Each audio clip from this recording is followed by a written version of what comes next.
Hi guys, bali tuturo natin ngayon kung paano gamitin yung dot matrix sa pagprint ng stencil gamit itong Epson LX 300 plus natin. So, meron tayong dalawang design ditong sample. Bali kailangan lang natin ng Photoshop. So, open natin. So, meron tayong dalawang design which is yung Polynesian tsaka yung parang outline lang na design. Kasi mas madaling i-print yung isa rather dito sa ating Polynesian design. So, open natin.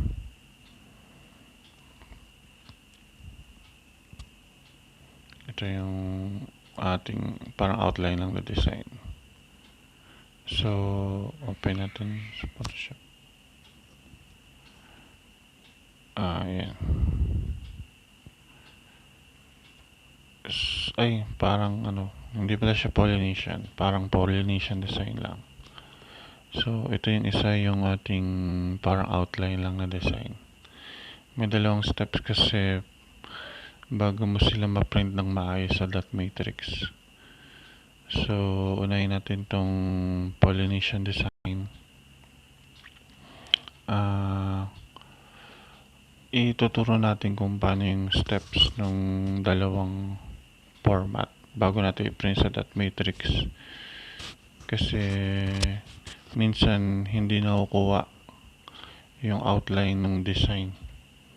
So, depende pa sa adjustment. Pero kung ganitong Polynesian yung design, may isang step dito para makuha natin agad yung outline ng design. So, click natin yung stylize, then yung fine edge. So, ayan, nakikita nyo.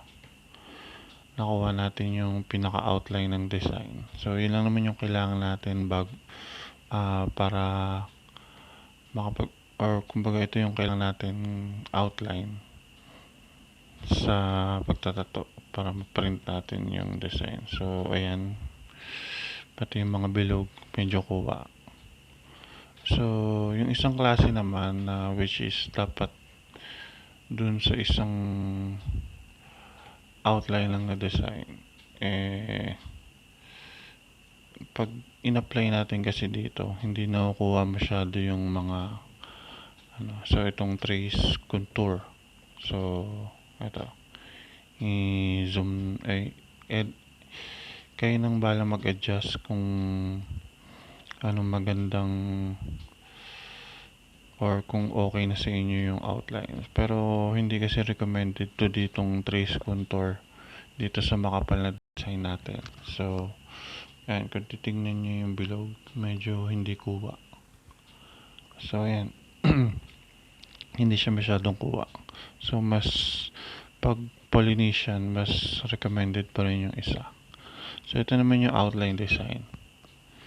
So, i-click natin yung stylize. Tapos, fine edges. Try natin dito. So, reverse naman tayo. So, kung nakikita nyo medyo madumi, hindi masyadong kuha yung outline. So, pag printed natin yan, talagang madumi sa dot matrix. So, yung recommended na settings dito yung isa, yung trace contour. Ayan, so balik natin. Click natin yung trace contour. So, ayan, nakikita nyo. Kuha yung linya ng design. So, hindi siya masyadong detalyado. Pero, kailangan lang naman natin dito makuha yung line ng design. So, ayan, kita nyo. Adjust nyo na lang. So, ito, may lower tsaka upper parts. So, parang naka-reverse lang naman siya. So, dito tayo sa lower settings. Ayan. So, ayan, may kita nyo adjustment. Kayo nang bahala kung paano nyo siya i-adjust. Tapos, mag-testing tayo ng ayan, kuha na siya, diba? So, yun lang naman kailangan natin para or para ma-trace natin yung design dun sa carbon. So, magsasample ako ngayon ng print sa papel muna. So, ilalagay natin yung dalawang design. Ayan. Ilagay natin. Ayan. So, ito yung isa. Yung parang outline na design. Ayan. Then, yung parang pollination natin. So, lagay natin sa fine edge. So, ayan, kita nyo. Lipat natin.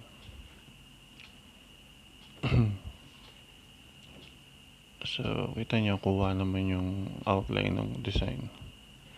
So, ito yung dalawang klase ng settings para makapag-print tayo. Pag makapal yung design, ang gamitin yung settings yung fine edges.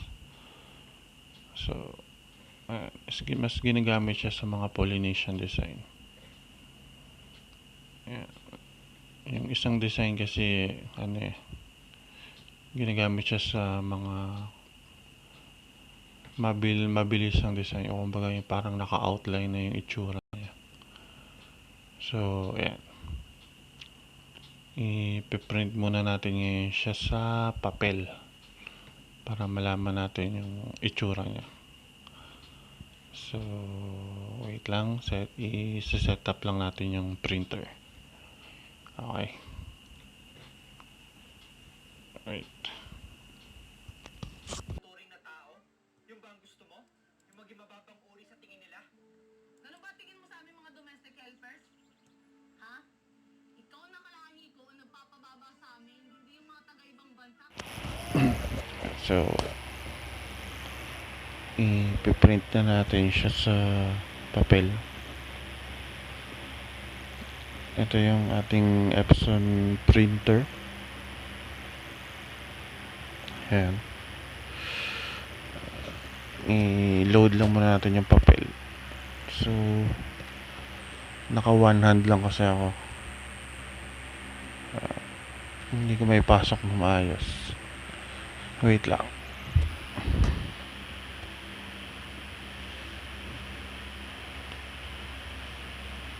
Ayan.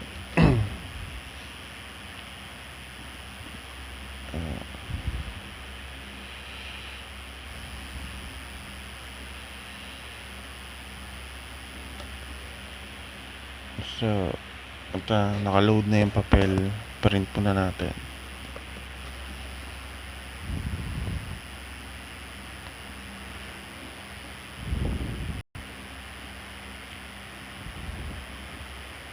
So, ayan guys.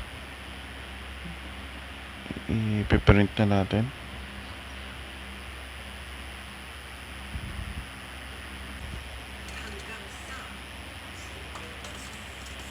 Ayan, so, print na siya. Ito, wala pang carbon sa likod. So, sa papel muna.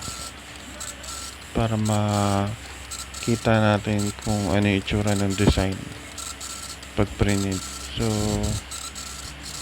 ito medyo malabo lang yung isa kasi yung ribbon ko medyo wala nang laman, ubos na.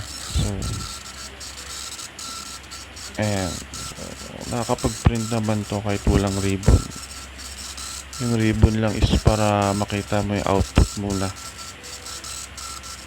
So, huwag nyo intindihin yung magulo yung isa.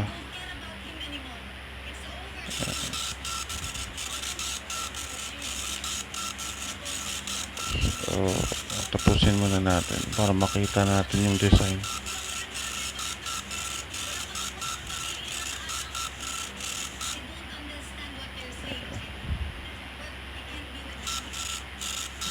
Medyo nagluloko lang yung printer.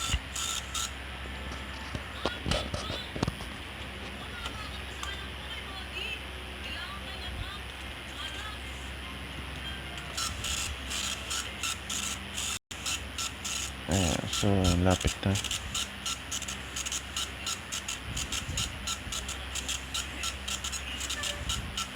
So nakita nyo yung isa. Bali solid yung line ng pollination. Ayan. Medyo malabo lang tong isa pero malinaw yan pag nasa carbon na. So ayan. So try na natin siyang i-print sa ating carbon. Ayan. Ilagay lang natin. Alisin nyo lang ito nasa gitna. Pinaka protection sa carbon. Ayan. Pag pinasok nyo, dapat nasa baba yung puti. Ayan. Kasi iikot pa yun dun sa roller.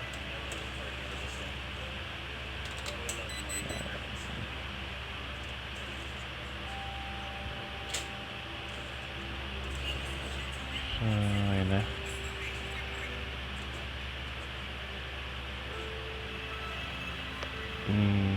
Ipiprint na natin ngayon siya. So, ayan, print.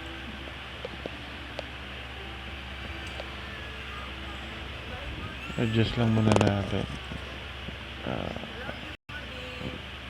Hindi pala siya pwedeng ipahiga. So,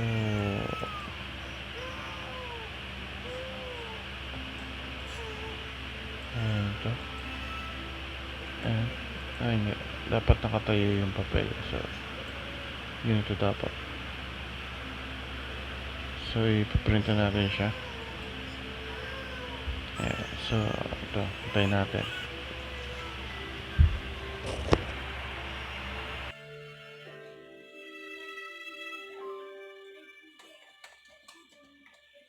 Ang wala nang hihigit ang dedikasyon at pakikipaglaban ninyo ang nagbibigay sa amin ng So, hintayin lang natin siya mag-print.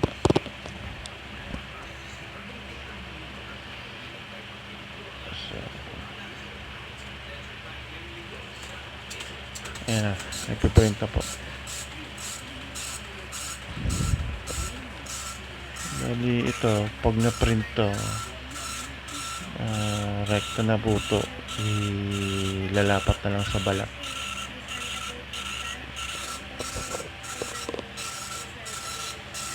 Ayan. Tayin lang natin.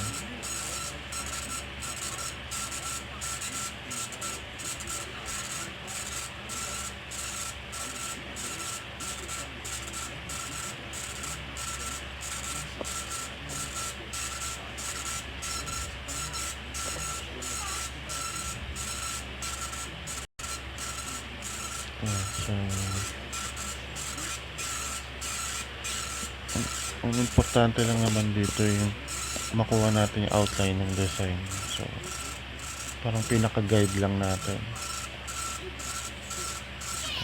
So yung iba kayo nang bahalang tumingin sa reference. Basta makuha lang natin yung line ng design. So patapos na po.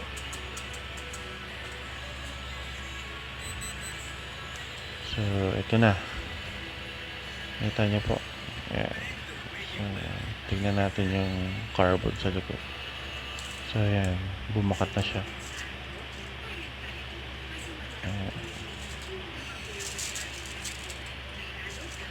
Ayan, nakita niyo po. Ayan. So ilalapat na lang po natin ito sa balat. Ayan. So maraming salamat po. Please subscribe and share po para makapag-create pa po tayo ng ibang videos tutorial.